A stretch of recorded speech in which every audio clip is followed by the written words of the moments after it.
नमस्ते, the UPSC podcast channel में आपका स्वागत है। आज जीसी लियोंग की certificate physical in human geography की हमारी सीरीज में हम चैप्टर 7 यानी एरिड या डेजर्ट लैंडफॉर्म्स पर चर्चा करेंगे। अच्छा, जब हम रेगिस्तान या डेजर्ट शब्द सुनते हैं तो दिमाग में क्या तस्वीर बनती है? मेरे दिमाग में तो सीधे लॉरेंस ऑफ अरेबिया का सीन आता है।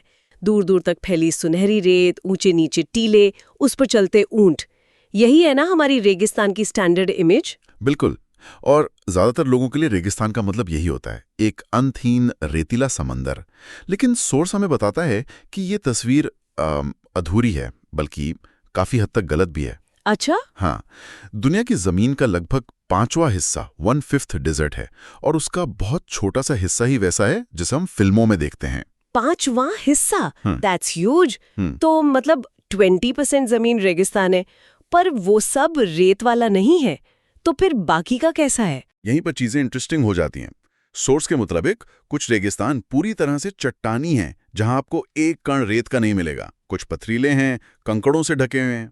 ओके। और जो रेगिस्तान बिल्कुल बंजर होते हैं, जहां सच में कुछ भी नहीं उगता, उन्हें सोर्स ट्रू डेजर्ट्स कहता है। और ये बहुत रेयर हैं। ज्यादातर रेगिस्तानों में लाइफ किसी न किसी फॉर्म में अडेप्ट कर चुकी होती है। Okay, let's unpack this. तो आज का हमारा मिशन ये है कि हम रेगिस्तान की उस टिपिकल इमेज को तोड़ेंगे। हम ये समझने की कोशिश करेंगे कि ये बनते कहाँ हैं, क्यों बनते हैं, और असल में कितने अलग अलग चेहरे होते हैं इनके। बिल्कुल। ये सिर्फ रेत का समंदर नहीं, बल्कि एक पूरी अलग एलियन दुनिया है जिसके अपने नियम और अपने लैंडस्केप हैं। सही कहा। तो शुरुआत करते हैं लोकेशन से। अगर दुनिया का नक्शा देखें तो इन रेगिस्तानों की लोकेशन में एक खास पैटर्न नजर आता है। ऐसा नहीं है कि ये कहीं भी बन गए हैं, एक बहुत ही डेफिनेट पैटर्न है। हाँ, और ये पॉइंट समझना बहुत जरूरी है। इनकी लोकेशन रैंडम नहीं है। आप देखेंगे कि लगभग सभी बड़े रेगिस्तान 15 डिग्री से 30 डिग्री लैटिट्यूड के बीच, यानी इक्वेटर के नॉर्थ और साउथ में ही सिमटे हुए हैं। आप ग्लोब पर एक बेल्ट जैसी कल्पना कर सकती हैं इन रेगिस्तानों की, जो दुनिया को घेरे हुए है। और एक और अजीब बात जो सोर्स में लिखी है वो ये कि ये ज्यादातर महाद्वीपों यानी कॉन्टिनेंट्स के पश्चिमी वेस्टर्न हिस्सों में है। ये बात थोड़ी काउंटर इंट्यूटिव लगती है। पश्चिमी हिस्से तो समुद्र के किनारे होते हैं, वहां तो नमी होनी चाहिए, बारिश होनी चाहिए, फिर वहां रेगिस्तान क्यों? आपका सवाल बिल्कुल सही है, और इसका जवाब 2 बहुत पावरफुल नेचुरल फोर्सेस में छिपा है जो एक साथ काम करती हैं। पहला कारण है हवा का पैटर्न। ओके। ये जो 15 डिग्री से 30 डिग्री लैटिट्यूड वाली बेल्ट है, इसे ट्रेड विंड बेल्ट कहते हैं। यहाँ जो हवाएं चलती हैं वो ऑफशोर चलती हैं। एक मिनट, ऑफशोर का मतलब हुआ जमीन से समंदर की तरफ? एग्जैक्टली। अब आप सोचिए, जो हवा जमीन के एक बड़े हिस्से के ऊपर से बहकर आ रही है, वो अपने साथ नमी कहाँ से लाएगी? वो तो पहले से ही सूखी होती है। सही बात है। तो जब वो समुंदर की तरफ जाती है तो बारिश करने के बजाय वो जमीन की बची खुची नमी को भी सोख लेती है। वो नमी ला नहीं रही, ले जा रही है। कमाल है, मतलब हवा ही गलत दिशा में बह रही है। ठीक है, ये हुआ पहला कारण। दूसरा क्या है? दूसरा कारण और भी ज्यादा फैसिनेटिंग है। वो है ठंडी समुद्री धाराएं, कोल्ड करंट्स। इन महाद्वीपों के पश्चिमी तटों के पास अक्सर ठंडे करंट्स बहते हैं, जैसे साउथ अमेरिका के पास पेरू करंट या अफ्रीका के पास बेंगुएला करंट। इन ठंडे करंट्स का एक डेसिकेटिंग इफेक्ट होता है, मतलब ये हवा को और सुखा देते हैं। इंतजार, मुझे ये समझने दीजिए, समुंदर जो नमी का सबसे बड़ा सोर्स है, उसकी ठंडी धाराएं हवा को सुखा रही हैं? ये कैसे काम करता है? होता ये है कि जब गर्म हवा इन ठंडे पानी के ऊपर से गुजरती है तो वो भी तेजी से ठंडी हो जाती है। और साइंस का बेसिक नियम है कि ठंडी हवा ज्यादा नमी होल्ड नहीं कर सकती। अच्छा। तो हवा में जो थोड़ी बहुत नमी होती भी है, वो कंडेंस होकर कोहरा, फॉग तो बना देती है, लेकिन बारिश करने वाले भारी बादल नहीं बना पाती। नमी हवा में है, लेकिन वो जमीन तक पहुंच ही नहीं पाती। Wow, that's a fascinating paradox. तो मतलब वहां के लोग सुबह उठकर कोहरा देख सकते हैं, हवा में नमी महसूस कर सकते हैं, और फिर भी वो जगह दुनिया की सबसे सूखी जगहों में से एक हो सकती है, जैसे अटाकामा डेजर्ट। बिल्कुल, अटाकामा डेजर्ट इसका परफेक्ट उदाहरण है। तो ये दोनों चीजें मिलकर, ऑफशोर ट्रेड विंड्स और ठंडे ओशन करंट्स, एक ऐसा परफेक्ट स्टॉर्म बनाती हैं जहां बारिश की कोई गुंजाइश ही नहीं बचती। इसीलिए इन रेगिस्तानों को ट्रॉपिकल हॉट डेजर्ट्स या हवाओं के नाम पर ट्रेड विंड डेजर्ट्स कहते हैं। अब ये सब जुड़ रहा है, तो दुनिया के बड़े बड़े रेगिस्तान इसी फॉर्मूले से बने हैं, जैसे सहारा जी। सहारा डेजर्ट जो दुनिया का सबसे बड़ा हॉट डेजर्ट है, फिर मिडिल ईस्ट में अरेबियन और ईरानियन डेजर्ट्स, और हमारे देश में थार डेजर्ट। ये सब इसी पैटर्न में फिट होते हैं। और कालाहारी और नामिब, अफ्रीका के दक्षिणी हिस्से में कालाहारी और नामिब डेजर्ट, साउथ अमेरिका में अटाकामा और ऑस्ट्रेलिया का विशाल रेगिस्तान, ये सब एक तरह से इसी ग्लोबल एयर कंडीशनिंग सिस्टम के प्रोडक्ट हैं। लेकिन सारे रेगिस्तान ऐसे नहीं हैं। सोर्स में गोबी और तुर्किस्तान जैसे रेगिस्तानों का भी जिक्र है। वो तो इस 15 डिग्री से 30 डिग्री वाली बेल्ट में नहीं है, और न ही वो महाद्वीपों के पश्चिमी किनारों पर है। उनका क्या लॉजिक है? वो एक दूसरी कैटेगरी है जिन्हें मिड लैटिट्यूड डेजर्ट्स कहते हैं। उनकी कहानी अलग है। वो महाद्वीपों के बिल्कुल अंदरूनी हिस्सों मतलब कॉन्टिनेंटल इंटीरियर्स में है। उनकी लोकेशन ही उनके रेगिस्तान होने का कारण है। वो समंदर से इतनी ज्यादा दूर हैं कि नमी वाली हवाएं वहां तक पहुंचते पहुंचते अपनी सारी नमी रास्ते में ही बारिश बनकर गिरा चुकी होती हैं। इसे कॉन्टिनेंटैलिटी का असर कहते हैं। तो उनका दुश्मन दूरी है? हाँ, और उनकी एक और खासियत है, extremes of temperature. Trade wind deserts तो साल भर गर्म रहते हैं, लेकिन ये मिड लैटिट्यूड डेजर्ट्स गर्मियों में बहुत ज्यादा गर्म और सर्दियों में बहुत ज्यादा ठंडे होते हैं। गोबी डेजर्ट में सर्दियों में तापमान फ्रीजिंग पॉइंट से काफी नीचे चला जाता है। So what does this all mean? इसका मतलब है कि रेगिस्तान सिर्फ एक तरह का नहीं होता। लोकेशंस और बनने के कारण अलग हैं, तो जाहिर है उनका लैंडस्केप भी अलग होगा। बिल्कुल। तो जो एक पैराडॉक्स यहाँ दिखता है वो ये है कि पृथ्वी के सबसे रिसोर्स स्कैर्स एनवायरनमेंट्स में से एक में प्रकृति ने कमाल की डाइवर्सिटी बना दी है। ये एक मोनोटोनस रेगिस्तान नहीं है, ये 5 अलग अलग दुनियाएं हैं जिन्हें सिर्फ 2 मुख्य कलाकार बनाते हैं, हवा और पानी। बहुत बढ़िया कहा आपने, हवा और पानी, और कभी-कभी तापमान का उतार चढ़ाव। सोर्स इन्हीं के आधार पर डेजर्ट लैंडस्केप को 5 अलग-अलग टाइप्स में बांटता है। चलिए तो इन 5 दुनियाओं की सैर करते हैं एक-एक करके। पहला नाम है हमादा। हमादा या रॉकी डेजर्ट। इसकी कल्पना ऐसे कीजिए कि आप एक ऐसी जगह पे खड़े हैं जहां दूर-दूर तक, जहां तक नजर जाए, सिर्फ नंगी चट्टानें हैं। एक विशाल चट्टानी फर्श। कोई रेत नहीं, कोई मिट्टी नहीं। कुछ नहीं। यहाँ हवा इतनी तेज और लगातार चलती है कि वो सारी रेत और धूल उड़ा ले जाती है। इस प्रक्रिया को डिफ्लेशन कहते हैं, जैसे किसी चीज से हवा निकाल दी हो। मतलब हवा एक विशाल वैक्यूम क्लीनर की तरह काम कर रही है जो सब कुछ साफ कर देती है, सिवाय भारी चट्टानों के। बिल्कुल। और हवा के साथ उड़ने वाले रेत के कण सैंडपेपर की तरह काम करते हैं, जो इन चट्टानों को हजारों सालों तक घिसकर चिकना और पॉलिश्ड बना देते हैं। ये इलाका बिल्कुल बंजर और वीरान होता है। इसका सबसे अच्छा उदाहरण लीबिया में सहारा डेजर्ट का हमादा एल होमरा है, जो लगभग 20,000 स्क्वायर मील में फैला एक विशाल चट्टानी पठार है। ये कुछ देशों से भी बड़ा है। तो अगर हमादा वो चट्टानी नींव है, तो सवाल ये उठता है कि जो रेत और धूल हवा ने वहां से उड़ाई, वो जाती कहाँ है? वो कहीं तो जाकर जमा होती होगी, और शायद वही एक दूसरे तरह का लैंडस्केप बनाती होगी। प्रिसाइसली। और यहीं से हम अपने दूसरे टाइप पर आते हैं, रेग या स्टोनी डेजर्ट। अच्छा। अगर हमादा में नंगी चट्टानें हैं, तो रेग में आपको उन चट्टानों के टूटे हुए टुकड़ों की एक चादर मिलेगी। यहाँ नुकीले कंकड़ पत्थरों मतलब एंगुलर पेबल्स एंड ग्रेवल्स की एक परत बिछी होती है। तो ये वो पत्थर हैं जो हमादा से टूट कर आए? हाँ, और ये इतने बड़े और भारी होते हैं कि तेज हवा भी इन्हें उड़ा नहीं पाती।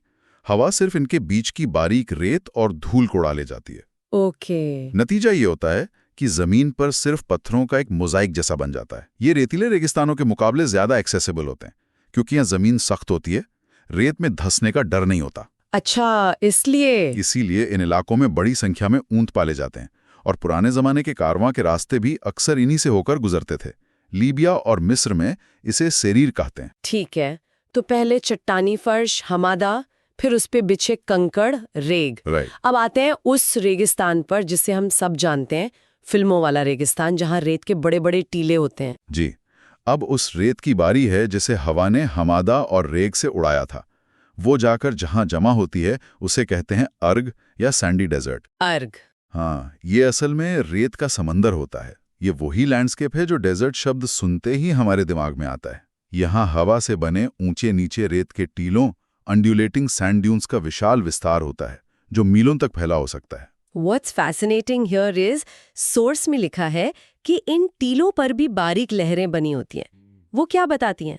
वो हवा की कहानी बताती हैं। वो बारीक लहरें, रिपल्स, हवा की मौजूदा दिशा और गति का सूचक होती हैं। ये प्रकृति का अपना वेदर इंडिकेटर है।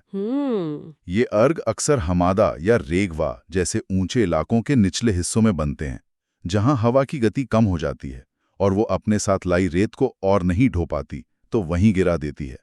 लीबिया का कैलांशियो सैंड सी इसका एक बहुत बड़ा और शानदार उदाहरण है। तुर्किस्तान में ऐसे रेगिस्तानों को कुम कहते हैं। तो अब तक के तीनों लैंडस्केप हवा के बनाए हुए। हवा ने चट्टानों को साफ किया तो हमादा बना, कंकड़ छोड़े तो रेग बना और रेत जमा की तो अर्ग बना। लेकिन अगला नाम थोड़ा डरावना है, बैडलैंड्स। ये नाम ही बता रहा है कि ये जगह अच्छी नहीं होगी। ये नाम सबसे पहले साउथ डकोटा यूएसए की एक जगह को दिया गया था, जहां जमीन खेती या रहने के लिए बिल्कुल बेकार हो गई थी। और यहाँ कलाकार बदल जाता है। बैडलैंड्स को हवा नहीं बल्कि पानी बनाता है। एक मिनट, रेगिस्तान में पानी? हाँ, और यही इसकी आयरनी है। ये ऐसे सूखे इलाके हैं जहाँ ज्यादातर समय तो बारिश नहीं होती, लेकिन जब होती है तो बहुत जोरदार तूफान के रूप में होती है, जिसे क्लाउड बर्स्ट कहते हैं। अच्छा। सूखी ढीली मिट्टी पर जब अचानक भारी मात्रा में पानी गिरता है तो वो उसे बहुत तेजी से काटता है। इस एक्शन से नरम चट्टानों और पहाड़ियों में गहरी खाइयां और नालियां मतलब गलीज इन रवीन्स बन जाती हैं। हो, पानी का कटाव इतना ज्यादा होता है कि पूरी जमीन उबड़ खाबड़ और किसी काम की नहीं रहती और वहां के लोग उसे छोड़कर चले जाते हैं। कमाल है। मतलब रेगिस्तान में पानी की कमी भी एक समस्या है और कभी कभार उसका ज्यादा होना भी तबाही ला सकता है। पानी यहाँ जीवन देने वाला नहीं बल्कि जमीन को तबाह करने वाला बन जाता है। बिल्कुल। एरिज़ोना का पेंटेड डेजर्ट इसका एक अच्छा उदाहरण है, जो कोलोराडो नदी के ग्रैंड कैनियन के पास स्थित है। वहां आपको अलग अलग रंगों की चट्टानों की परतें दिखती हैं, जिन्हें पानी ने काटकर एक्सपोज कर दिया है। ठीक है, अब आते हैं पांचवें और आखिरी टाइप पर, माउंटेन डेजर्ट्स। जी, जैसा कि नाम से ही जाहिर है, ये रेगिस्तान ऊंचे पठारों या पर्वत श्रृंखलाओं पर पाए जाते हैं। आप इसे हमादा का ही एक ऊंचा और ज्यादा कटा फटा रगड़ वर्जन समझ सकते हैं। यहाँ कटाव ने पहाड़ों को बहुत ही ऊबड़ खाबड़ और दांतेदार मतलब serrated outlines of chaotic peaks and craggy ranges बना दिया है। यहाँ कटाव का मुख्य कारण क्या है, हवा या पानी? दोनों। और साथ में एक तीसरा फैक्टर भी है, तापमान का एक्सट्रीम उतार चढ़ाव। यहाँ की खड़ी ढलानों पर वादी बन जाती हैं। ये सूखी खड़ी घाटियां होती हैं जो बारिश के समय अचानक पानी से भर जाती हैं और खतरनाक बाढ़ फ्लैश फ्लड्स का रूप ले लेती हैं। और तापमान का क्या रोल है? यहाँ पाले मतलब फ्रॉस्ट का एक्शन भी बहुत जरूरी है। फ्रॉस्ट एक्शन वो कैसे काम करता है? दिन में तेज धूप से चट्टानें फैलती हैं और रात में कड़ाके की ठंड से सिकुड़ती हैं। अगर चट्टानों के दरारों में थोड़ा भी पानी है तो वो रात में जम जाता है, और जब पानी जमता है तो वो फैलता है, जिससे वो दरारों पर जोर डालता है और उन्हें और चौड़ा कर देता है। अच्छा। ये प्रक्रिया हजारों लाखों साल तक चलती रहती है और चट्टानों को तोड़ती रहती है। इस वजह से चट्टानों के किनारे बहुत नुकीले और अनियमित हो जाते हैं। सहारा के अहगर और तिब्बती पर्वत इसके बेहतरीन उदाहरण हैं। ये रेगिस्तान के बीच में खड़े चट्टानी द्वीप जैसे लगते हैं। तो ये सोचना कितना अद्भुत है कि ये सभी अलग अलग बनावटें, नंगी चट्टान, ढीले कंकड़, अंधहीन रेत, गहरी खाइयां, नुकीली चोटियां, सभी को रेगिस्तान नामक एक ही शब्द के तहत वर्गीकृत किया गया है। चट्टानी हमादा, पथरीले रेग, रेतीले अर्ग, पानी से बने बैडलैंड्स और पहाड़ी रेगिस्तान, हर एक की अपनी अलग पहचान है, अपना अलग कैरेक्टर है। बिल्कुल। और इन्हें बनाने वाली ताकतें, हवा का जोर, पानी की कमी और कभी-कभी उसकी ज्यादती और तापमान का खेल, ये सब मिलकर ये हैरान करने वाले और विविध लैंडस्केप तैयार करते हैं। यह हमें याद दिलाता है कि ज्योग्राफी सिर्फ जगहों के नाम याद करना नहीं है, बल्कि उन प्रक्रियाओं को समझना है जो हमारी पृथ्वी को लगातार आकार देती रहती हैं। चलिए आगे बढ़ते हैं। ठीक है, तो अब हम शुष्क अपरदन मतलब एरिड इरोजन के मैकेनिज्म पर थोड़ी गहराई से बात करते हैं। हम सबने रेगिस्तान की तस्वीरें देखी हैं, वो बेअंत रेत, अजीबोगरीब शक्ल की चट्टानें, पर ये सब बनता कैसे है? मतलब एक ऐसी जगह पर जहां बारिश ना के बराबर है, वहां इतनी उथल-पुथल कैसे होती है? बिल्कुल। और ये कहानी ये शुरू होती है रेगिस्तान के माहौल से ही। लैंडफॉर्म बनने से पहले उसके लिए एक स्टेज तैयार करना पड़ता है, और हमारे सोर्सेज के मुताबिक इस स्टेज के 3 मुख्य विलेन हैं। एक, बहुत कम बारिश, दूसरा, बहुत ज्यादा तापमान, और तीसरा, पानी का तेजी से उड़ जाना यानी इवापोरेशन। हाँ, इसमें जो आंकड़े दिए हैं वो तो चौंकाने वाले हैं। सालाना बारिश अक्सर 5 इंच से भी कम। अरे 5 इंच! हमारे यहाँ तो मानसून में एक दिन की जोरदार बारिश में इससे ज्यादा पानी गिर जाता है, और वहाँ ये पूरे साल का कोटा है। बिल्कुल। और फिर तापमान को देखिए, औसत 30 डिग्री सेल्सियस बताया गया। ये तो एवरेज है। मतलब दिन में 45-50 डिग्री जाना तो आम बात होगी। हाँ बिल्कुल, और यही वो किलर कॉम्बिनेशन है। एक तरफ पानी की सप्लाई बंद है, दूसरी तरफ जो थोड़ी बहुत नमी कहीं दबी छुपी है उसे 50 डिग्री की गर्मी सोखले की है। तो इस रैपिड रेट ऑफ इवेपोरेशन की वजह से मिट्टी में नमी टिकी नहीं पाती। तो उसे बांध कर रखने वाला कोई ग्लू ही नहीं है। एग्जैक्टली, कोई ग्लू नहीं है। नतीजा ये होता है कि जमीन की ऊपरी परत बिल्कुल सूखी, भुरभुरी और ढीली हो जाती है। हवा के लिए खुला मैदान तैयार है। तो स्टेज तैयार है, जमीन ढीली और सूखी पड़ी है, लेकिन हवा सीधे सीधे पूरी की पूरी चट्टान को तो हिला नहीं सकती। उसे तोड़ने के लिए कोई और चाहिए। यहीं पर वेदरिंग का रोल आता है ना? हाँ। मुझे ये पढ़कर थोड़ी हैरानी हुई कि इसमें केमिकल वेदरिंग का भी हाथ है। मुझे तो लगता था रेगिस्तान में सिर्फ मैकेनिकल वेदरिंग होती होगी। हाँ, और ये बात ना कई लोगों को थोड़ी अजीब लगती है। उन्हें लगता है केमिकल रिएक्शंस के लिए तो बहुत पानी चाहिए, पर ऐसा नहीं है। रेगिस्तान में जब कभी कभार बारिश होती है तो पानी की कुछ बूंदें चट्टानों की सूक्ष्म दरारों और छेदों में घुस जाती हैं। अच्छा। और बस उतना ही काफी है। वो पानी चट्टान के अंदर मौजूद मिनरल्स के साथ बहुत धीमी गति से रिएक्ट करना शुरू कर देता है। बहुत धीमी गति से? हाँ, ये प्रक्रिया इतनी धीमी है कि हजारों साल लग जाते हैं इसका असर दिखने में। ये कुछ वैसा है जैसे दीमक लकड़ी को अंदर से धीरे धीरे खाकर खोखला कर देती है। अरे वाह! बाहर से सब ठीक लगता है, पर अंदर से चट्टान कमजोर हो चुकी होती है। कमाल है, मतलब बाहर से मजबूत दिख रही चट्टान अंदर ही अंदर गल रही है। और फिर जब वो अंदर से कमजोर हो जाती है तब मैकेनिकल वेदरिंग अपना असली खेल दिखाती होगी। बिल्कुल। हमारे मटेरियल में एक शब्द इस्तेमाल हुआ है, एक्सफोलिएशन, और उसे समझाने के लिए अनियन पीलिंग का उदाहरण दिया है। ये सुनने में बहुत अजीब लगता है। क्या चट्टानें सच में प्याज की तरह छिलती हैं? ये सुनने में जितना अजीब है उतना ही सटीक भी है। देखिए, पत्थर जो है वो गर्मी का अच्छा कंडक्टर नहीं होता। अच्छा। मतलब हीट उसके आर पार आसानी से नहीं जाती। तो जब दिन में सूरज आग बरसाता है तो सिर्फ चट्टान की भारी परत गर्म होकर फैलती है, मतलब एक्सपैंड करती है। सिर्फ बाहरी परत? हाँ, जबकि अंदर का हिस्सा तब भी ठंडा ही रहता है। और फिर रात में रेगिस्तान में तापमान तेजी से गिरता है तो वो गर्म बाहरी परत अचानक से ठंडी होकर सिकुड़ती है। अच्छा। तो दिन में फैलना, रात में सिकुड़ना। ये तो चट्टान की बाहरी परत के लिए रोज का स्ट्रेस हो गया है ना? जैसे कोई रबर बैंड हो जिसे आप बार बार खींच और छोड़ रहे हो। बिल्कुल।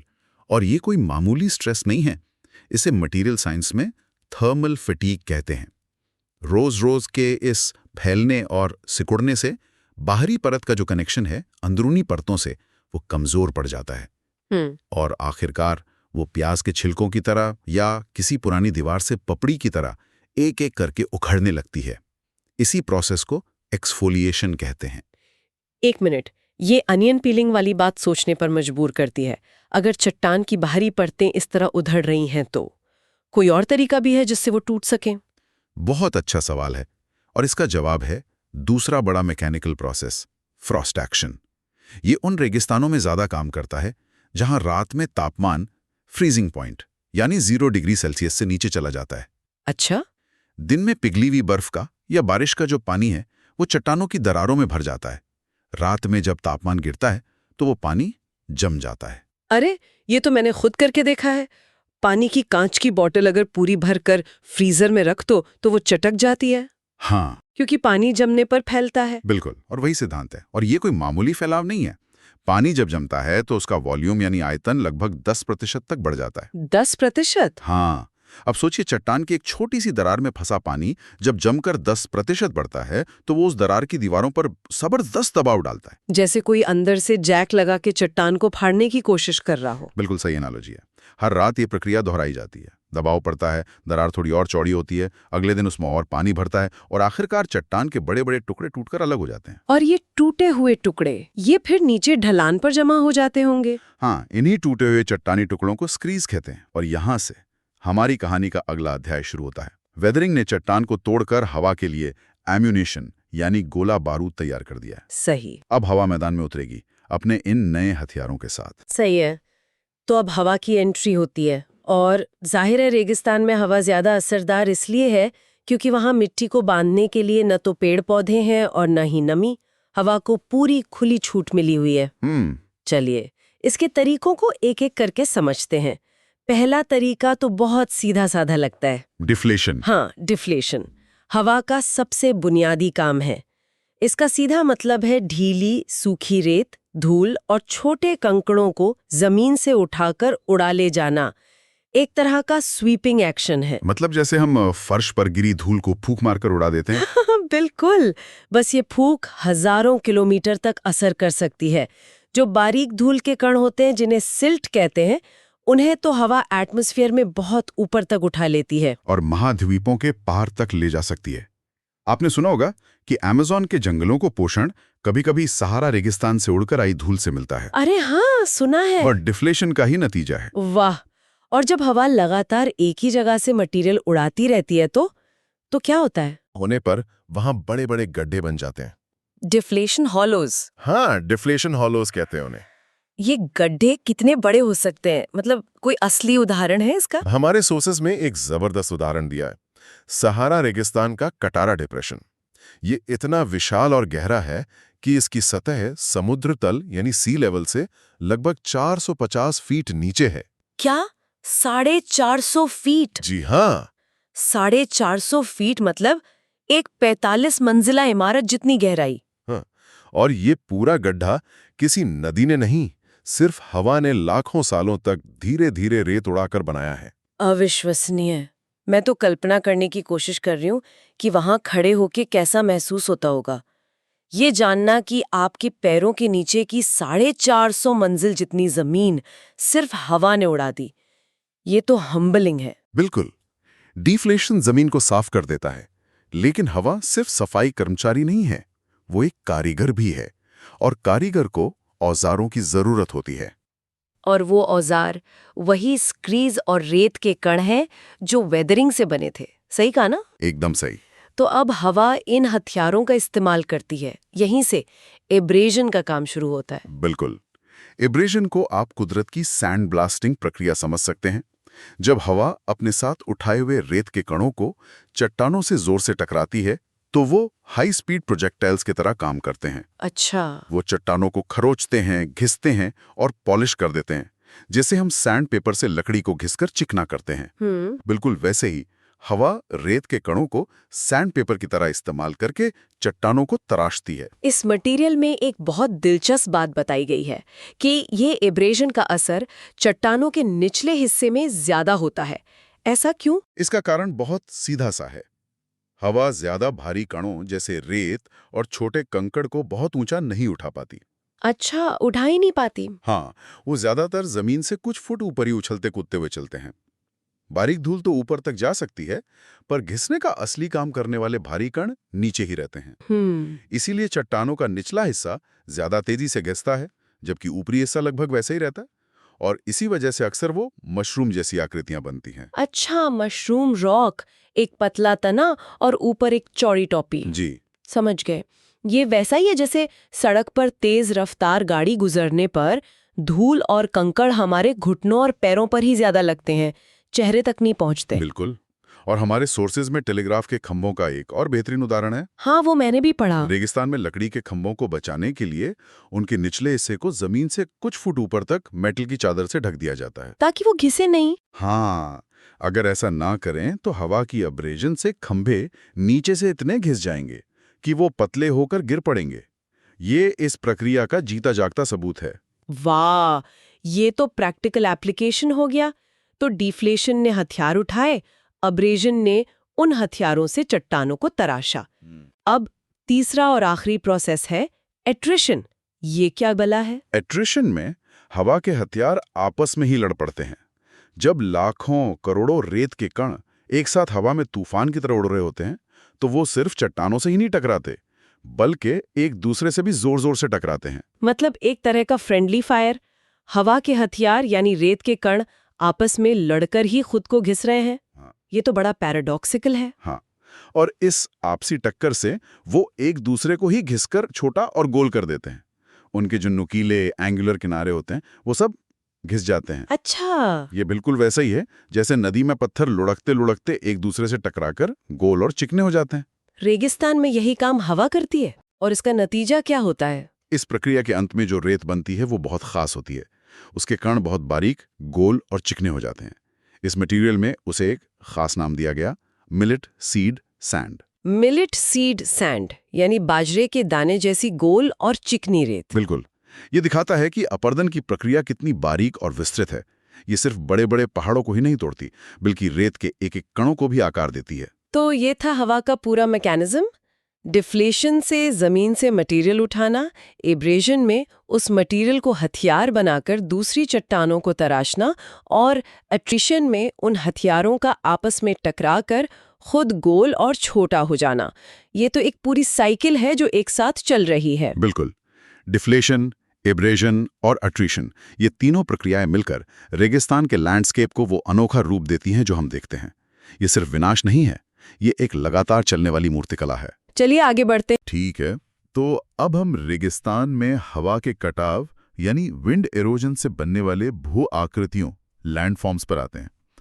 जब भी हम रेगिस्तान के बारे में सोचते हैं तो दिमाग में सबसे पहले क्या आता है? रेत के बड़े बड़े टीले, सैंड ड्यून्स, है ना? हाँ, बिल्कुल। लेकिन जो सोर्सेस हमारे पास है वो एक ज्यादा दिलचस्प कहानी बताते हैं। ऐसा लगता है कि हवा सिर्फ रेत उड़ाने वाली एक फोर्स नहीं है, बल्कि एक आर्टिस्ट है, एक मूर्तिकार है। सही कहा। जो चट्टानों को तराश कर कमाल के शेप्स बनाती है। बिल्कुल। और ये समझना बहुत जरूरी है कि ये जो लैंडफॉर्म्स हैं, ये सिर्फ हवा की ताकत का नतीजा नहीं है, बल्कि ये चट्टान की अपनी कमजोरियों की कहानी सुनाते हैं। हवा तो बस उन कमजोरियों को, उन दरारों को, उन नर्म हिस्सों को ढूंढकर उन्हें तराश देती है। अच्छा। समझिए, हवा के पास अपना एक टूल किट है और उसमें 3 खास औजार हैं। टूल किट, ये मजेदार है। क्या है वो औजार? पहला और सबसे शक्तिशाली औजार है अब्रेजन। इसे आप हाई स्पीड सैंड ब्लास्टिंग समझिए। हवा अपने साथ लाखों करोड़ों रेत के नुकीले कण लेकर चलती है और उन्हें चट्टानों पर किसी सैंडपेपर की तरह रगड़ती है। दूसरा औजार है डिफ्लेशन, जो एक जायंट वैक्यूम क्लीनर की तरह काम करता है। ये जमीन से ढीले ढाले हल्के कणों को खींचकर उड़ा ले जाता है। ठीक है। और तीसरा है एट्रिशन। इसमें हवा में उड़ते हुए कण आपस में ही टकराते हैं, जिससे वो और छोटे और ज्यादा धारदार हो जाते हैं। इन्हीं तीनों औजारों से रेगिस्तान का पूरा लैंडस्केप बदल जाता है। वाह! तो चलिए इस आर्टिस्ट के काम को करीब से देखते हैं। सबसे पहले बात करते हैं रॉक पेडेस्टल्स या मशरूम रॉक्स की। हाँ, नाम से ही लग रहा है कि ये खाने वाले मशरूम जैसा कुछ होगा। यहाँ दी गई तस्वीर में तो ये सच में किसी दूसरे ग्रह के मशरूम जैसा ही दिख रहा है। इसका बनना अब्रेजन का एक क्लासिक एग्जाम्पल है। कल्पना कीजिए, हजारों सालों से हर रोज तेज हवा अरबों रेत के कणों की बौछार एक अकेली खड़ी चट्टान पर कर रही है। हर रोज? हाँ, ये कोई मामूली घर्षण नहीं है, ये एक रिलेंटलेस अटैक है। धीरे धीरे पार्टिकल बाय पार्टिकल चट्टान घिसती जाती है, पॉलिश होती जाती है। लेकिन एक मिनट, ये बात थोड़ी अजीब है। अगर हवा पूरी चट्टान पर हमला कर रही है तो वो पूरी एक जैसी क्यों नहीं घिसती? ये मशरूम जैसा टॉप हैवी शेप क्यों बन जाता है? अच्छा सवाल है। मैं तो सोच रहा था कि हवा हर जगह बराबर ही घिसेगी, चट्टान का निचला हिस्सा ही क्यों? क्या वहां हवा की स्पीड ज्यादा होती है या कुछ और बात है? बहुत अच्छा सवाल है और इसका जवाब बड़ा सिंपल और लॉजिकल है। ये हवा की स्पीड के बारे में नहीं, बल्कि हवा के हथियारों के वजन के बारे में है। वजन? हाँ, हवा जो अपने साथ कण लेकर चलती है, उनका वजन होता है। जो बहुत बारीक धूल है वो तो काफी ऊपर तक उड़ जाती है, लेकिन जो मोटे, भारी और नुकीले रेत के कण हैं, जो असल में काटने का काम करते हैं, उन्हें हवा ज्यादा ऊंचाई तक उठा ही नहीं पाती। वो जमीन से बस कुछ फीट ऊपर ऊपर ही उछलते हुए, लुढ़कते हुए चलते हैं। ओह, तो सारा एक्शन जमीन के पास हो रहा है। The real damage is happening at the ground level. Exactly. ऊपर का हिस्सा तो इन भारी कणों के हमले से लगभग बच जाता है। बिल्कुल, इसी को अंडरकटिंग कहते हैं।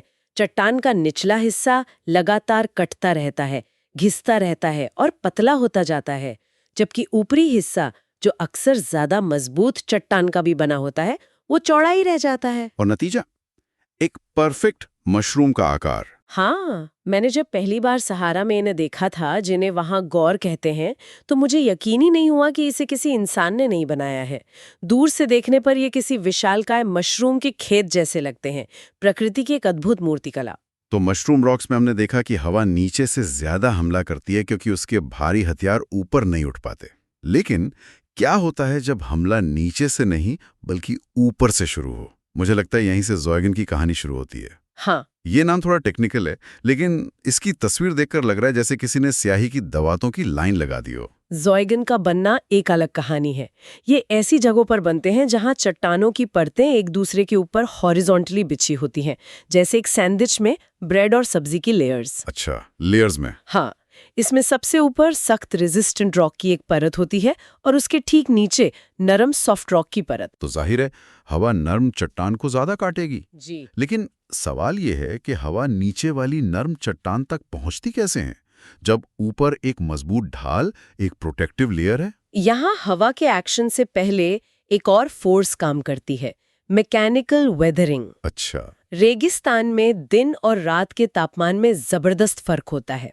दिन में चट्टानें 50 डिग्री सेल्सियस पर तपती हैं और फैलती हैं, और रात में तापमान 0 के पास पहुंचने पर वो तेजी से सिकुड़ती हैं। ये रोज रोज का फैलना सिकुड़ना ऊपर वाली सख्त चट्टान में दरारें यानी जॉइंट्स पैदा कर देता है। जैसे धूप में मिट्टी सूख कर फट जाती है। कुछ वैसा ही। समझ गया। तो ऊपर के कवच में दरारें आ गई। हाँ। अब हवा को अंदर घुसने का रास्ता मिल गया। एग्जैक्टली। हवा एक अपॉर्चुनिस्ट की तरह इन दरारों में घुस जाती है और अपने रेत वाले औजार से नीचे की नरम चट्टान पर हमला बोल देती है। अच्छा। वो नरम चट्टान को खोदकर, घिसकर, उड़ाकर वहां से हटाने लगती है। धीरे धीरे जहां जहां दरारें थीं, वहां गहरी खाइयां, जिन्हें फरोज कहते हैं, बन जाती हैं। और जो बीच का हिस्सा था, जो बीच का हिस्सा था, जहां सख्त चट्टान मजबूती से खड़ी थी, वो एक रिज या उभार की तरह खड़ा रह जाता है। इसी पूरे स्ट्रक्चर को ज़ूगन कहते हैं। और सोर्स में ये भी बताया गया है कि कई बार ये ओवरहैंग भी करने लगते हैं। हाँ, मतलब ऊपर का हिस्सा बाहर की तरफ निकला होता है। हाँ, क्योंकि नीचे की नरम चट्टान तो तेजी से कट रही है, तो ऊपर की सख्त चट्टान का किनारा बिना किसी सहारे के हवा में लटक जाता है। ये ज़ूगन 10 से 100 फीट तक ऊंचे हो सकते हैं।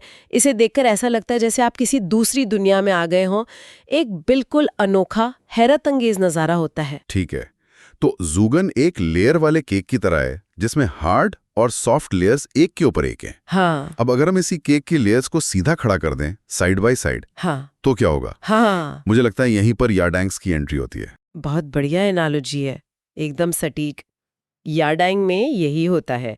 यहाँ सख्त और नरम चट्टानों की परतें वर्टिकल होती हैं, यानी एक दूसरे के बगल में खड़ी होती हैं। वर्टिकल। और सबसे जरूरी बात, ये हवा की डोमिनेंट डायरेक्शन में ही अलाइंड होती हैं। मतलब ये ज़ेब्रा क्रॉसिंग जैसा हो गया, जहां काली और सफेद पट्टियां बगल बगल में हैं और हवा इन्हीं पट्टियों के साथ साथ बह रही है। एग्जैक्टली। अब हवा के लिए काम और भी आसान हो जाता है। उसे ऊपर की सख्त चट्टान को तोड़ने की जरूरत नहीं है। वो सीधे नरम वाली पर हमला कर सकती है। हाँ, वो सीधे नरम चट्टान की पट्टियों को चुन चुनकर निशाना बनाती है। वो इन नरम पट्टियों को आसानी से खोदकर, घिसकर वहां से निकाल देती है, जिससे वहां लंबे संकरे गलियारे यानी नैरो कॉरिडोर्स बन जाते हैं। और सख्त चट्टान? और जो सख्त चट्टान की पट्टियां हैं, वो अपनी जगह पर तीखे किनारों वाले रिजेस के तौर पर खड़ी रह जाती हैं। इन्हीं को यार्डांग कहते हैं। और इनका आकार भी बड़ा अजीब बताया गया है, किसी उल्टी नाव जैसा। हाँ, हवा इन्हें तराश कर बहुत ही स्ट्रीमलाइन बना देती है, ताकि हवा कम से कम रुकावट के साथ इनके बगल से गुजर सके।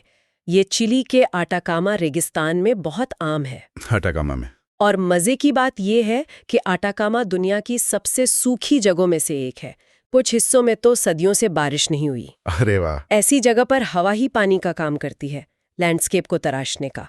ये यार्डांग 25 से 50 फीट तक ऊंचे हो सकते हैं। अब तक हमने उन लैंडफॉर्म्स की बात की जिन्हें हवा एक्टिवली तराश रही है, काट रही है। लेकिन अब आते हैं मेसाज और ब्यूट्स पर। यहां कहानी थोड़ी अलग लगती है। मेसा एक स्पेनिश शब्द है जिसका मतलब है टेबल। हाँ, तो ये एक टेबल जैसी भू आकृति है। हाँ, और यहां कहानी हवा के हमले की नहीं बल्कि चट्टान के बचाव की है। बचाव की। हाँ, मेसा एक बहुत बड़ा सपाट टेबल जैसा पहाड़ होता है जिसके किनारे बहुत खड़े होते हैं। इसकी सबसे बड़ी खासियत इसकी सबसे ऊपरी परत है जो बहुत ही सख्त और प्रतिरोधी चट्टान की होती है। ये एक तरह का प्राकृतिक कवच या शील्ड है। तो ये ऊपर की सख्त परत एक छाते की तरह काम करती है, या कहूं कि परिवार के उस बड़े बुजुर्ग की तरह जो सारी मुसीबतों से घर को बचाता है और उसकी वजह से बाकी सब सुरक्षित रहते हैं। हाँ, ये बहुत अच्छी एनालॉजी है, बिल्कुल वैसा ही है। ये सख्त परत जिसे हार्ड स्ट्रैटम कहते हैं, हवा और पानी दोनों के कटाव को रोकती है। दोनों के? हाँ, दोनों के। लाखों सालों में जब आसपास की नरम चट्टानों वाली जमीन कटकर नीचे चली जाती है तो ये हिस्सा अपनी ऊपरी मजबूत परत के वजह से एक ऊंचे पठार की तरह खड़ा रह जाता है। केप टाउन का मशहूर केबल माउंटेन इसका सबसे बेहतरीन उदाहरण है। अच्छा। लोग केबल कार से जब उसके सपाट टॉप पर जाते हैं तो उन्हें अंदाजा भी नहीं होता कि वे एक ऐसी भू आकृति पर खड़े हैं जिसे प्रकृति ने लाखों साल तक आसपास की जमीन को काट कर बनाया है। तो फिर ब्यूट क्या है? क्या ये मेसा का छोटा भाई है? आप इसे मेसा का बूढ़ा और अकेला रह गया रूप कह सकते हैं। अच्छा। प्रकृति में कुछ भी हमेशा के लिए नहीं रहता। लाखों सालों तक कटाव जारी रहने पर मेसा के किनारे भी धीरे धीरे कटने लगते हैं, उसका एरिया कम होता जाता है। जब ये घिसते घिसते एक छोटा, अकेला और सपाट चोटी वाला पहाड़ रह जाता है तो उसे ब्यूट कहते हैं। ये रेगिस्तानी लैंडस्केप में अकेले खड़े स्तंभों की तरह दिखते हैं जो अपनी पुरानी शान की याद दिलाते हैं। वाह, तो ये एक पूरी लाइफ साइकिल है, एक विशाल मेसा से एक अकेले ब्यूट तक की। तो हमने देखा कि हवा रेगिस्तान में सिर्फ रेत नहीं उड़ाती है, बल्कि एक धैर्यवान मूर्तिकार की तरह चट्टानों से मशरूम, स्याही की दवात, उल्टी नाव और विशाल टेबल जैसी अविश्वसनीय आकृतियां बनाती है। और ये सब कुछ इस बात पर निर्भर करता है कि चट्टान का मिजाज कैसा है, उसका स्ट्रक्चर कैसा है, परतें ऊपर नीचे हैं या अगल बगल, सख्त हैं या नरम, और हवा किस दिशा से आ रही है। हर लैंडफॉर्म एक कहानी है जो हमें उस जगह के लाखों साल के इतिहास और चट्टान और हवा के बीच की जंग के बारे में बताती है। ये सिर्फ जियोलॉजी नहीं बल्कि एक कला है जो लाखों सालों में बनती है। चलिए अब आगे बढ़ते हैं। ठीक है, तो अब हम इंसेलबर्ग पर आते हैं। ये शब्द सुनने में ही इतना जर्मन जैसा लगता है ना? बिल्कुल, और वो इसलिए क्योंकि एक जर्मन शब्द ही है। इसका मतलब होता है आइलैंड माउंटेन। Island mountain. हाँ, यानी एक ऐसा पहाड़ जो किसी द्वीप की तरह, मतलब एक समतल मैदान के बीच में अकेला खड़ा हो। वाह, आइलैंड माउंटेन, क्या इमाजे।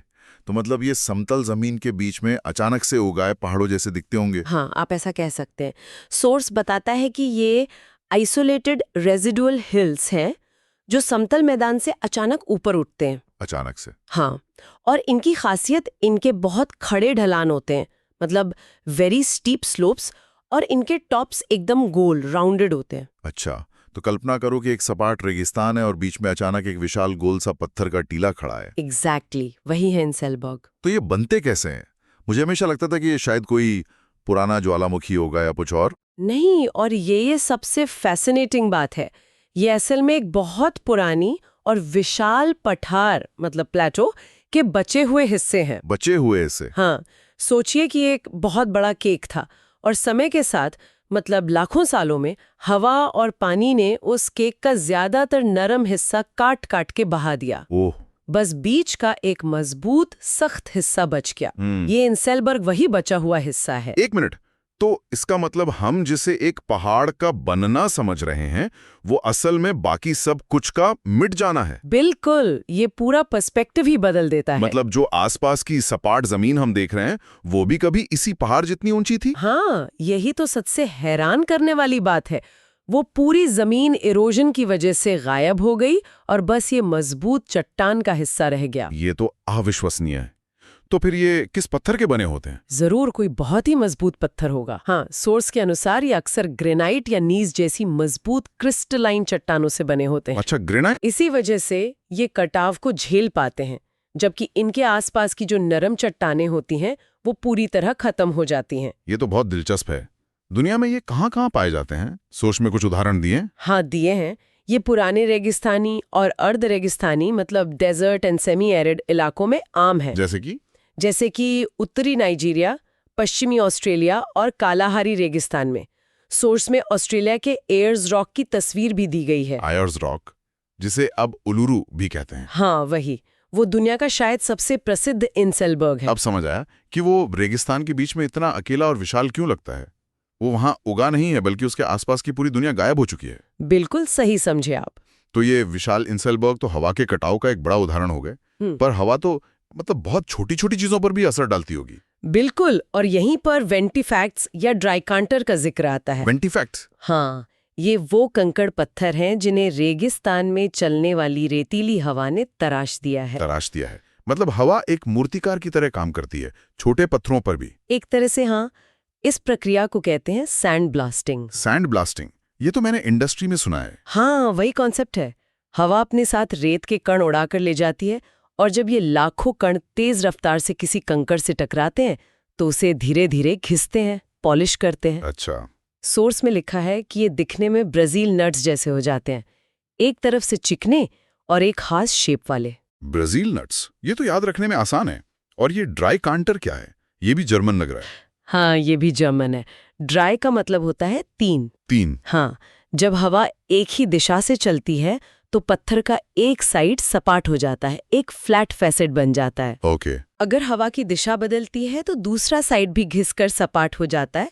तो सोर्स के मुताबिक जिन पत्थरों में ऐसे 3 सपाट हवा से तराशे हुए पहलू और नुकीले किनारे होते हैं, उन्हें ड्राई कांटर कहते हैं।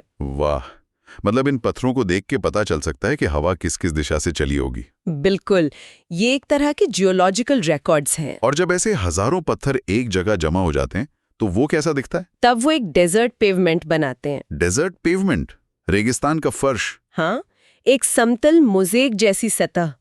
हवा सारी हल्की रेत और मिट्टी को उड़ा ले जाती है और पीछे बस ये भारी तराशे हुए पत्थर रह जाते हैं। ऐसा लगता है जैसे किसी ने बड़ी मेहनत से टाइल्स बिछाई हों। ये तो हुई पत्थर को तराशने की बात। क्या हवा जमीन को नीचे भी धंसा सकती है? मतलब पूरी जमीन को ही उड़ा ले जाना? हाँ, बिल्कुल। और इस प्रक्रिया से बनते हैं डिफ्लेशन हॉलोज। Deflation hollows? जैसे गुब्बारे से हवा निकलती है, वैसे ही हवा ढीली मिट्टी और रेत को एक जगह से उड़ाकर दूसरी जगह ले जाती है। धीरे धीरे वो जमीन नीची होती जाती है और एक गड्ढा या डिप्रेशन बन जाता है। ये गड्ढे कितने गहरे हो सकते हैं? काफी गहरे। सोर्स के मुताबिक हवा कमजोर चट्टानों को तब तक घिसती रहती है जब तक कि वाटर टेबल यानी भूजल स्तर तक नहीं पहुंच जाती। वाटर टेबल तक?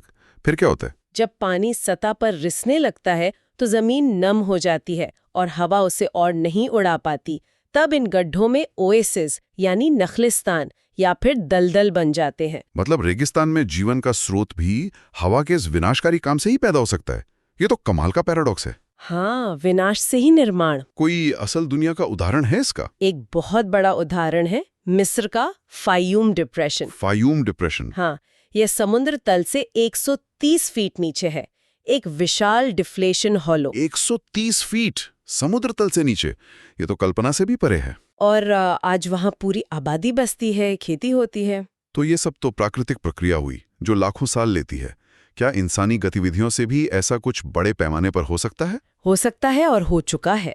सोर्स पश्चिमी यूएसए का एक बहुत गंभीर उदाहरण देता है। अच्छा। वहाँ 1930s में खेती के लिए बड़े पैमाने पर प्राकृतिक वनस्पति मतलब नेचुरल वेजिटेशन को हटा दिया गया था। जो घास हजारों साल से मिट्टी को पकड़ कर रखती थी, उसे जोत दिया गया। और फिर जब तेज हवाएं चली तो वो पूरा का पूरा इलाका डिफ्लेट हो गया। ओ नहीं! हवा उस सूखी ढीली मिट्टी को धूल के विशाल तूफानों डस्ट स्टॉर्म्स के रूप में उड़ा ले गई। और उसने फसलों को बर्बाद कर दिया होगा? सब कुछ।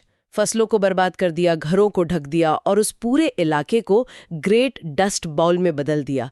एक भयानक पर्यावरणीय आपदा। ये तो बहुत भयानक लगता है। ये धूल के तूफान कितने बड़े हो सकते हैं? सोर्स बताता है कि एक डस्ट स्टॉर्म में हवा धूल को सैकड़ों फीट ऊपर उठा सकती है। सैकड़ों फीट? और उसे हजारों मील दूर तक ले जा सकती है। उस समय डस्ट बाउल की धूल न्यूयॉर्क तक पहुंच गई थी और अटलांटिक महासागर में गिर रही थी। हजारों मील! ये प्रकृति की शक्ति और मानवीय हस्तक्षेप के परिणामों का एक बहुत बड़ा सबक है। बिल्कुल। जब हम प्राकृतिक संतुलन बिगाड़ते हैं तो नतीजे कितने विनाशकारी हो सकते हैं, ये उसका एक क्लासिक उदाहरण है। तो हमने देखा कि कैसे एक ही ताकत हवा एक तरफ तो लाखों साल लगाकर पत्थर के विशाल आइलैंड माउंटेन तराशती है, छोटे से कंकड़ को एक कलाकृति में बदलती है, और दूसरी तरफ इंसानी गलतियों के साथ मिलकर वही हवा कुछ ही सालों में बसे बसाए समाज को उजाड़ सकती है। हाँ, ये एक बहुत जरूरी सबक है। खैर, इस पर सोचते हुए चलिए आगे बढ़ते हैं। ठीक है, तो अब हम रेगिस्तानों में हवा से बनने वाले डिपोजिशनल लैंडफॉर्म्स पर चर्चा करेंगे। देखिए, हवा का काम सिर्फ चीजें उड़ाकर ले जाना ही नहीं है। जो धूल, मिट्टी और रेत वो एक जगह से उठाती है, उसे कहीं ना कहीं जमा भी तो करती है ना। तो आज हम इसी डिपोजिशन की कहानी को समझेंगे। बिल्कुल, और इसे समझने का सबसे आसान तरीका है पार्टिकल्स के साइज को देखना। पार्टिकल्स के साइज को कैसे? देखिए, जो बहुत बारीक धूल होती है वो हजारों मील का सफर तय कर सकती है रेगिस्तान से बहुत दूर, और जो मोटे रेत के कण होते हैं वो भारी होने की वजह से रेगिस्तान की सीमा के अंदर ही रह जाते हैं और टीले, ड्यून्स जैसी आकृतियां बनाते हैं। और ये बारीक धूल का सफर तो कमाल का है। मैंने पढ़ा था कि सहारा रेगिस्तान की धूल उड़कर मेडिटेरेनियन सी पार करके इटली पहुंचती है और वहां ब्लड रेन्स यानी खून की बारिश की तरह गिरती है। हाँ, ये बिल्कुल सच है। सोचिए, स्विट्जरलैंड के साफ सुथरे ग्लेशियरों पर अफ्रीका की धूल जम जाती है। कमाल है। और इसका एक क्लासिक उदाहरण चीन में है। गोबी रेगिस्तान से उड़ने वाली धूल सदियों से हुआंगहो बेसिन में जमा होती रही है, और आज वहां इसकी परत कई 100 फीट मोटी हो चुकी है। कई 100 फीट? जी। तो चलिए पहले उन मोटे कणों की बात करते हैं जो रेगिस्तान में ही रह जाते हैं। इनसे बनते हैं रेत के टीले या ड्यून्स। जी। जब भी हम रेगिस्तान के बारे में सोचते हैं तो सबसे पहले यही रेत के पहाड़ दिमाग में आते हैं। सही कहा। ये ड्यून्स असल में हवा द्वारा जमा की गई रेत की पहाड़ियां ही हैं।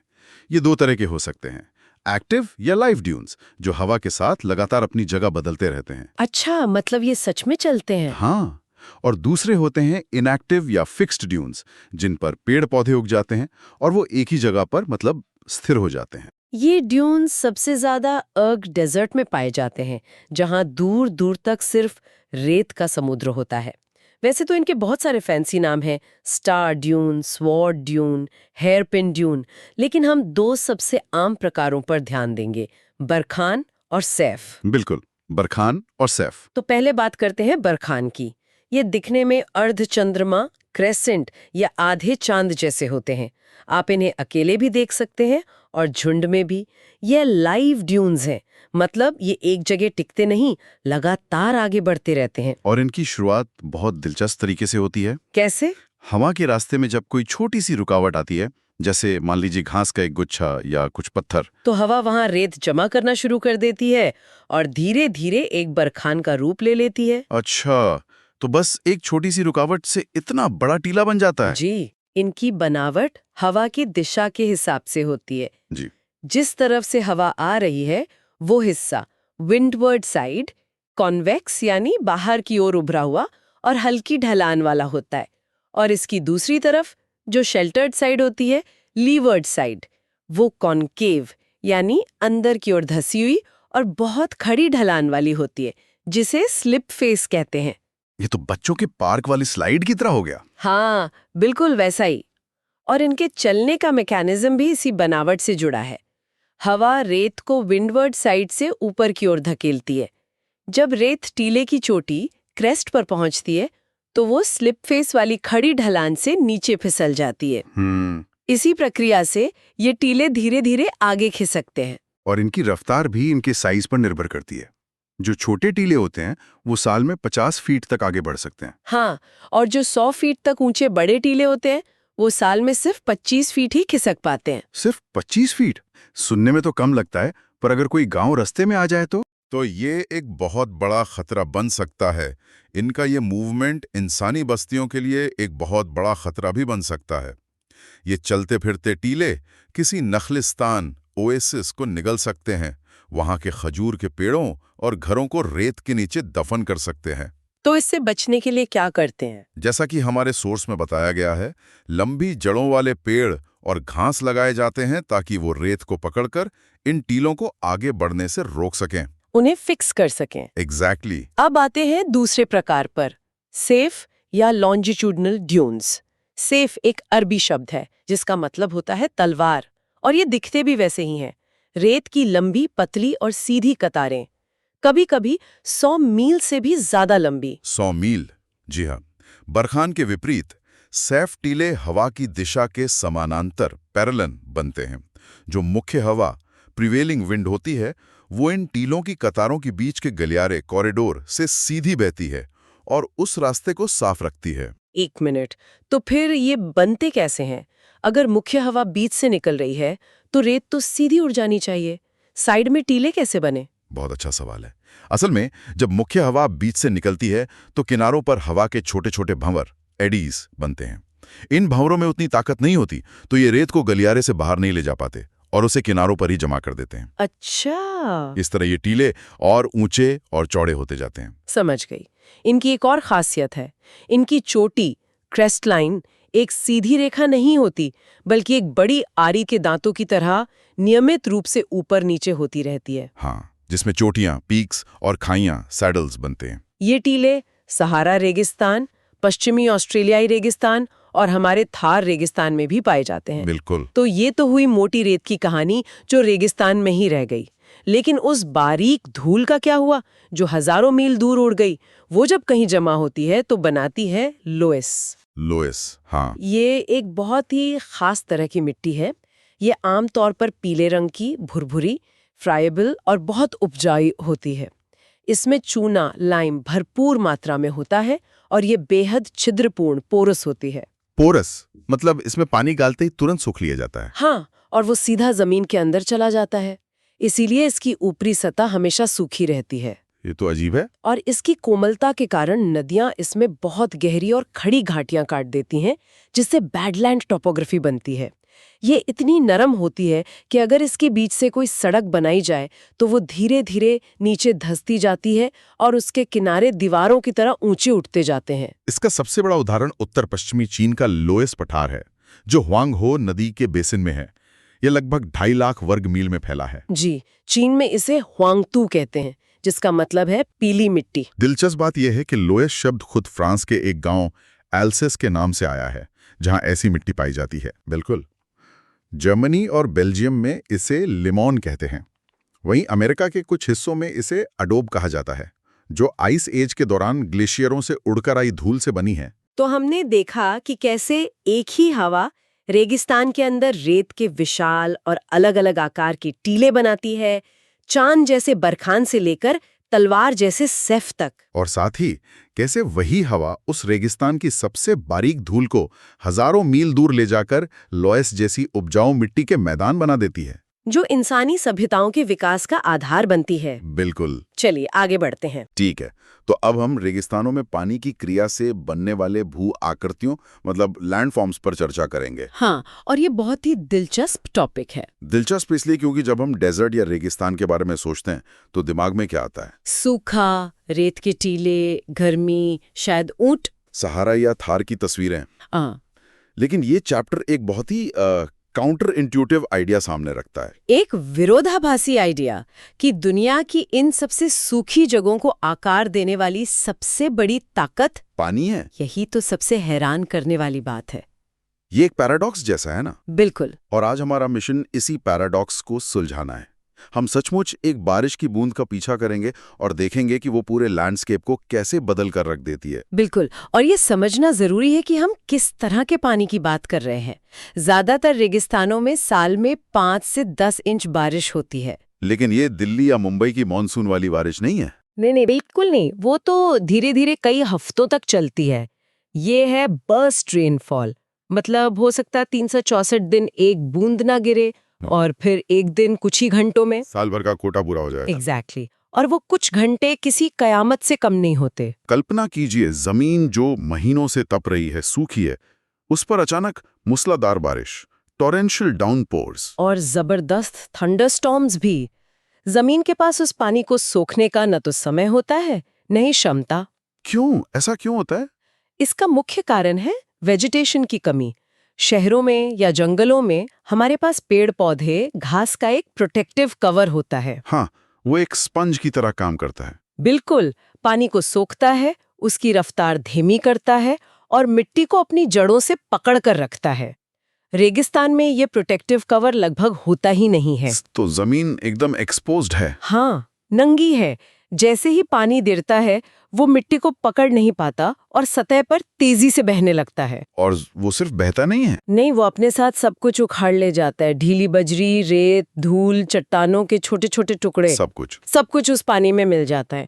और यही जन्म होता है एक फ्लैश फ्लड का। ये नाम ही अपने आप में सब कुछ बता देता है। फ्लैश अचानक आती है, बिना किसी चेतावनी के, और उतनी ही तेजी से गायब भी हो जाती है। सोर्स में इसका एक बड़ा दुखद पहलू बताया गया है कि अक्सर लोग इन सूखी नदी की धाराओं में कैंपिंग करते हैं। हाँ, उन्हें वो सुरक्षित लगती हैं। और उन्हें पता भी नहीं चलता कि मीलों दूर पहाड़ों पर बारिश हुई है और पानी का एक सैलाब दीवार की तरह उनकी तरफ बढ़ रहा है। और जब तक उन्हें पता चलता है तब तक बहुत देर हो चुकी होती है।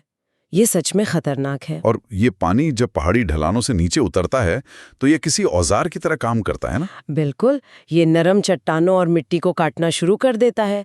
पहले छोटी छोटी नालियां बनती हैं जिन्हें गलीज कहते हैं। अच्छा। नालियों से होकर बहता है और उन्हें और गहरा और चौड़ा कर देता है। और वो बन जाती हैं रवीन्स, मतलब गहरी खाइयां। हाँ, इसी को बैडलैंड टॉपोग्राफी कहते हैं। सही है, एकदम सही। इसका सबसे बेहतरीन भारतीय उदाहरण चंबल के बीहड़ है। अरे हाँ, हिंदी फिल्मों के डाकुओं को तो ज्योग्राफी को धन्यवाद कहना चाहिए। बिल्कुल, उन्हें छिपने के लिए इससे परफेक्ट जगह नहीं मिल सकती थी। वो पूरा लैंडस्केप इसी प्रक्रिया का नतीजा है। ये एक विशेष साइकिल है जो लैंडस्केप को लगातार बदलता रहता है। हाँ, यहाँ एक बात मुझे बहुत कमाल की लगी। सोच कहता है कि इन फ्लैश फ्लड्स में इतना ज्यादा मलबा, इतना डीब्री होता है कि पानी का बहाव पानी जैसा नहीं रहता। हाँ, वो लिक्विड मड जैसा हो जाता है। ये कल्पना करने में भी अजीब है ना? ये बहता हुआ पानी नहीं बल्कि बहता हुआ कीचड़। एक तरह का बहता हुआ कंक्रीट। हाँ, जिसमें पत्थर, रेत, बजरी सब कुछ है। अब सोचिए उसकी ताकत कितनी होगी। वो किसी बुलडोजर से कम नहीं है। तो ये लिक्विड मड का सैलाब पहाड़ से नीचे उतर रहा है। फिर क्या होता है? इसका सफर कहाँ खत्म होता है? जैसे ही ये सैलाब पहाड़ के तल पर, मतलब फुट ऑफ द माउंटेन पर पहुंचता है, जहां जमीन लगभग समतल हो जाती है, एक बड़ा बदलाव आता है। ढलान कम हो जाता है। ढलान कम होते ही पानी की रफ्तार अचानक धीमी हो जाती है और जैसे ही स्पीड कम होती है उसकी मलबे को ढोने की ताकत खत्म हो जाती है। जैसे कोई थक कर अपना सारा सामान वहीं फेंक दे। बिल्कुल सही एनालॉजी है। वो अपने साथ लाया हुआ सारा मलबा, पत्थर, बजरी, रेत वही एक पंखे के आकार में जमा कर देता है। अच्छा, फैन शेप में। हाँ, भूगोल में इसी फीचर को एलुवियल कोन या एलुवियल फैन कहते हैं। इसे ड्राई डेल्टा भी कहा जाता है। ड्राई डेल्टा क्योंकि इसकी शक्ल नदी के डेल्टा जैसी है, पर ये सूखी जमीन पर बनता है। एग्जैक्टली। मतलब इवेपोरेट हो जाता है और बाकी और बचा कुचा पानी नीचे की झरझरी जमीन में रिस जाता है। कुछ ही देर में वहां सिर्फ मलबे का एक सूखा ढेर रह जाता है। और ये प्रक्रिया हर फ्लैश फ्लड के साथ दोहराई जाती है और वो फैन धीरे धीरे बड़ा होता जाता है। हाँ, और चौड़ा भी होता जाता है। तो ये तो हुई पानी की वो कहानी जो हर तूफान के साथ लिखी और मिटाई जाती है। लेकिन क्या पानी अपने कुछ ज्यादा स्थायी, मतलब परमानेंट निशान भी छोड़ता है? हाँ, बिल्कुल। ये गलीज और रवीन्स तो छोटे छोटे निशान हैं। रेगिस्तान में आपको कई बड़े सूखे नदी के रास्ते या चैनल भी मिलेंगे। अच्छा। अरबी में इन्हें वादीज कहते हैं। ये असल में भूली बिसरी सूखी हुई नदियां हैं। मतलब ये ज्यादातर समय पूरी तरह सूखी रहती हैं? हाँ, ज्यादातर समय ये रेत से भरे रास्ते होते हैं। आप इनमें चल सकते हैं, गाड़ियां चला सकते हैं। लेकिन ये धोखेबाज होती हैं। बहुत ज्यादा।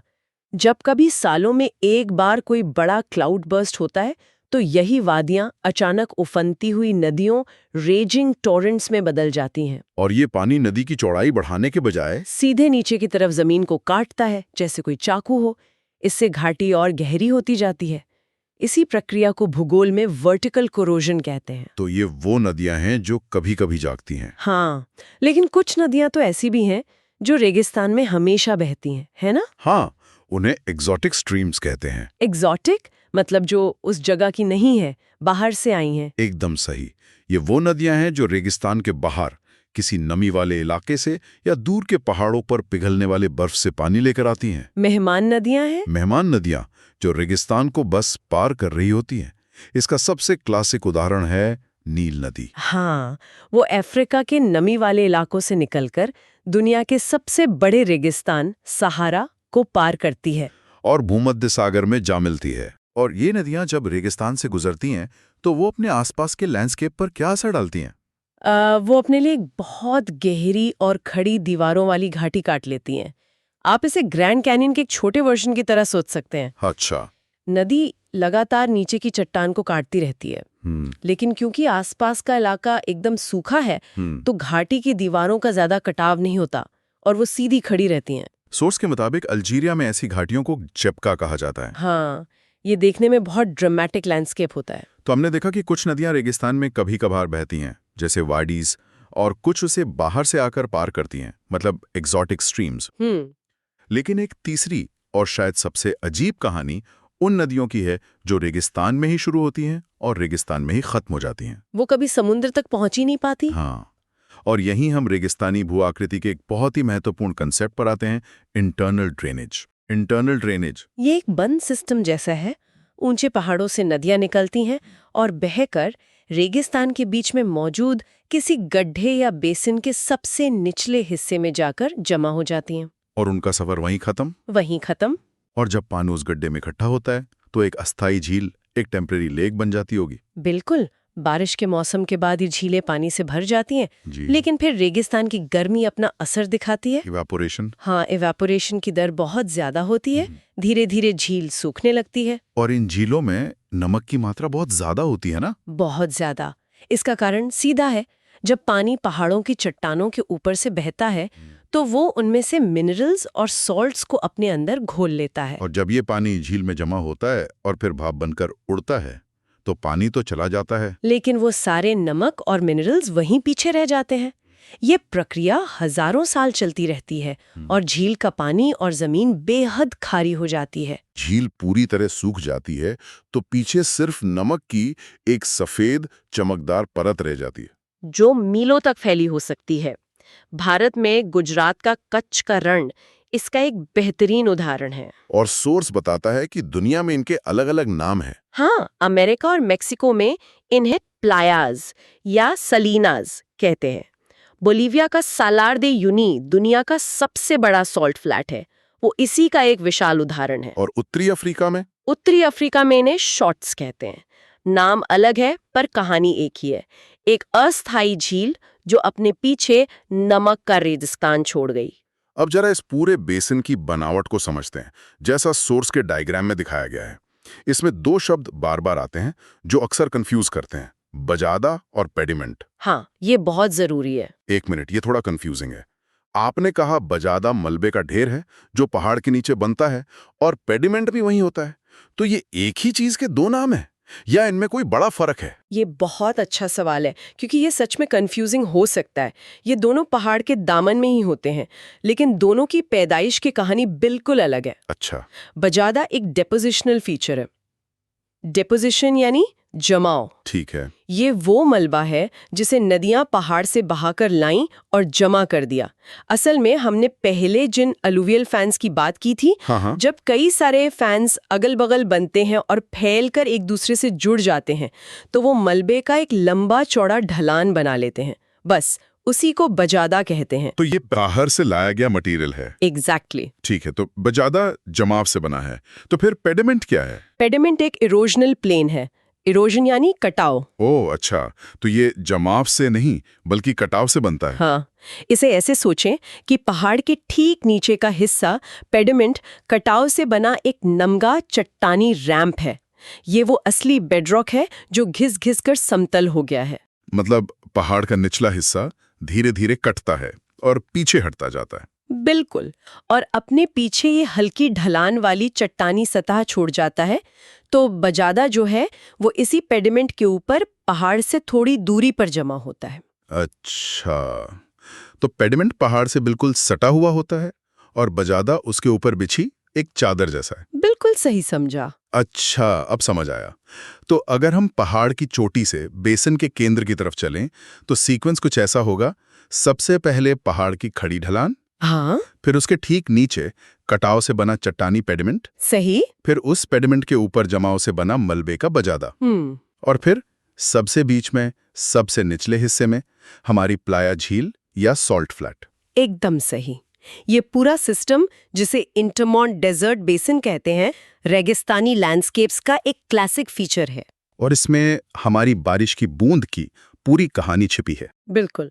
पेडिमेंट हमें पानी के काटने के कटाव की ताकत दिखाता है, बजादा हमें उसकी ढोने और जमा करने की ताकत दिखाता है। और प्लाया हमें दिखाता है कि आखिर में पानी कैसे गर्मी से हार कर भाप बन जाता है और पीछे सिर्फ नमक की निशानी छोड़ जाता है। ये सब मिलकर रेगिस्तान में पानी की उस छोटी लेकिन बेहद शक्तिशाली जिंदगी की कहानी बताते हैं। Okay, so we hope you liked our today's discussion on Chapter 7, Arid or Desert Landforms of Certificate Physical and Human Geography by G.C. Leong. For more such discussions or UPSC topics, subscribe to the UPSC podcast channel. Dhanyavad, Jai Hind.